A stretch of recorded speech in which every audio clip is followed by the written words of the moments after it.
তিনিচুকীয়াত তীব্ৰ প্ৰতিবাদ বজাৰৰ প্ৰতিটো সামগ্ৰীৰ জুই চাই দাম পেট্ৰল ডিজেলত ইথানল মিশ্ৰণ আৰু মিয়া বাংলাদেশী বহিষ্কাৰৰ দাবীত তিনিচুকীয়াৰ থানা চাৰিআলিত গৰজি উঠিল অসমীয়া যুৱ মঞ্চ।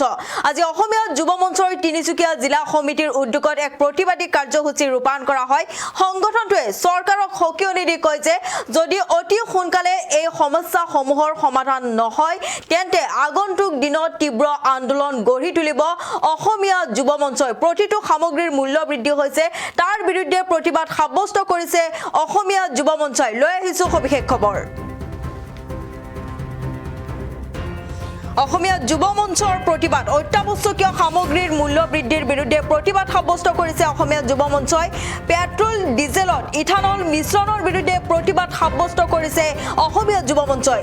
মিয়া বাংলাদেশী বহিষ্কাৰৰ দাবীটো প্ৰতিবাদ তিনিচুকীয়াত প্ৰতিবাদ সাব্যস্ত কৰিছে। তিনিচুকীয়াৰ থানা চাৰিআলিত গৰজি উঠিল অসমীয়া যুৱ মঞ্চ।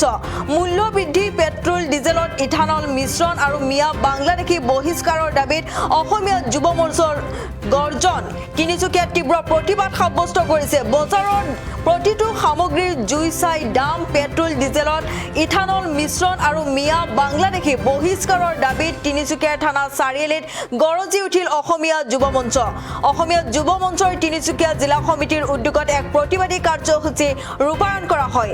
সংগঠনটোৱে চৰকাৰক সকিয়নি দি কয় যে অতি সোনকালে এই সমস্যাসমূহ সমাধান কৰা হ'ব লাগিব।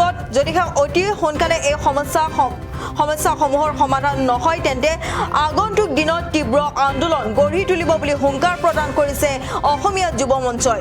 তিনিচুকীয়া চহৰৰ মাজমজিয়াত অসমীয়া যুৱ মঞ্চই উত্তাল প্ৰতিবাদ সাব্যস্ত কৰিছে। জিলাখনৰ থানা চাৰিআলিত একত্ৰিত হৈ সংগঠনটোৰ কৰ্মকৰ্তাসকলে ৰাজ্য তথা কেন্দ্ৰীয় চৰকাৰৰ বিৰুদ্ধে তীব্ৰ ক্ষোভ উজাৰিছে।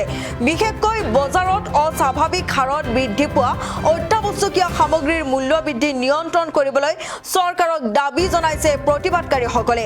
ইয়াৰ উপৰি কেন্দ্ৰীয় মন্ত্ৰী নীতিন গাডকাৰীৰ নেতৃত্বত পেট্ৰল ডিজেলত ইথানল মিহলি কৰাৰ যি সিদ্ধান্ত তাক তীব্ৰ বিৰোধিতা কৰিছে সংগঠনটোৱে।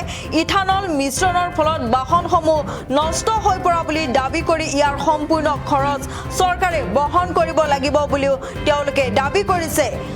ভাৰত চৰকাৰৰ নীতিন গাডকাৰীয়ে যি খেলা খেলি আছে পেট্ৰল ডিজেলত যি ইথানল মিলাই আছে সেই ইথানল মিলোৱা অতি সোনকালে বন্ধ কৰিব লাগে। এইদৰে এতিয়া হুংকাৰ প্ৰদান কৰিছে অসমীয়া যুৱ মঞ্চই। বাহনসমূহ যে বেয়া হৈছে তাৰ সম্পূৰ্ণ খৰচ চৰকাৰে দিব লাগিব বুলি মন্তব্য কৰিছে। লগতে মিয়া বাংলাদেশীসকলক অতি সোনকালে বিতৰণ কৰি অসমত এখন কঠোৰ আইন আনিবলৈ চৰকাৰক দাবী জনাইছে। অসমীয়া যুৱ মঞ্চই তীব্ৰ প্ৰতিবাদ সাব্যস্ত কৰিছে। তিনিচুকীয়া চহৰৰ মাজমজিয়াত অসমীয়া যুৱ মঞ্চৰ উত্তাল প্ৰতিবাদ। জিলাখনৰ থানা চাৰিআলিত একত্ৰিত হৈ সংগঠনটোৰ কৰ্মকৰ্তাসকলে ৰাজ্য তথা কেন্দ্ৰীয় চৰকাৰৰ বিৰুদ্ধে তীব্ৰ ক্ষোভ উজাৰিছে। বিশেষকৈ বজাৰত অস্বাভাৱিক হাৰত যিদৰে মূল্য বৃদ্ধি হৈছে প্ৰতিবিধ সামগ্ৰীৰ মূল্য বৃদ্ধি হৈছে আৰু প্ৰতিবিধ সামগ্ৰীৰ মূল্য বৃদ্ধিৰ নিয়ন্ত্ৰণ কৰিবলৈ বা মূল্য বৃদ্ধি ৰোধ কৰিবলৈ দাবী জনাইছে প্ৰতিবাদকাৰীসকলে। ইয়াৰ উপৰি কেন্দ্ৰীয় মন্ত্ৰী নীতিন গাডকাৰীৰ নেতৃত্বত পেট্ৰল ডিজেলত ইথানল মিহলি কৰাৰ যি সিদ্ধান্ত তাৰ তীব্ৰ বিৰোধিতা কৰিছে সংগঠনটোৱে। ইথানল মিশ্ৰণৰ ফলত বাহনসমূহ নষ্ট হৈ পৰা বুলি দাবী কৰিছে।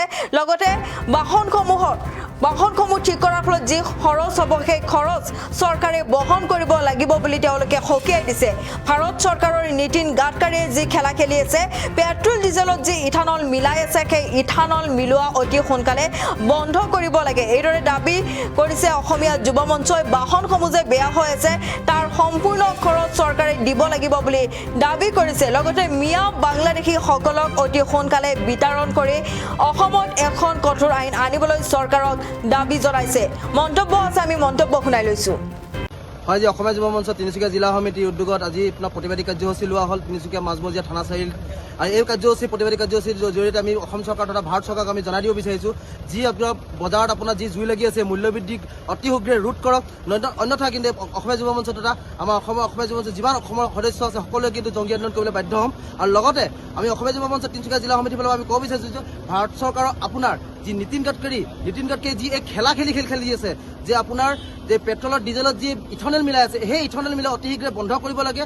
অন্যথা এই গাড়ীসমূহ যে বেয়া হৈ আছে এই গাড়ীসমূহ বেয়া হোৱা সম্পূৰ্ণ খৰচা কিন্তু অসম চৰকাৰ তথা ভাৰত চৰকাৰে আমি দিব লাগিব অন্যথা আমি কিন্তু অসমীয়া যুৱ মঞ্চই কিন্তু আমি কোনোদিন এই ইথনলৰ পিছপৰা আমি সমৰ্থন কৰা নাই আৰু নকৰোঁ আৰু লগতে ইয়াৰ লগত আমাৰ যি মিয়া বাংলাদেশী যি আপোনাৰ জড়িত হৈ আছে মিয়া বাংলাদেশী অতি শীঘ্ৰে বিতৰণ কৰক আৰু অতি শীঘ্ৰে বিতৰণ কৰি কিনে অসম চৰকাৰে এখন সুস্থ আইন আনি আমাৰ অসমীয়া যুৱ মঞ্চ তথা অসমৰ ৰাইজক এখন সুস্থ পৰিৱেশৰ সৃষ্টি কৰক ধন্যবাদ জয় অসম বিয়া জন্মদিন বা আপোনাৰ যিকোনো বিশেষ অনুষ্ঠানৰ বাবে one stop solution Ambience banquets আপোনাৰ প্ৰতিটো অনুষ্ঠানৰ বাবে এটাই শ্ৰেষ্ঠ স্থান Guwahati's finest and luxurious banquet hall Ambience banquets perfect for every celebration for booking contact 7099013417 or visit 5th floor above Reliance Centro, RG Burwa Road, Guwahati.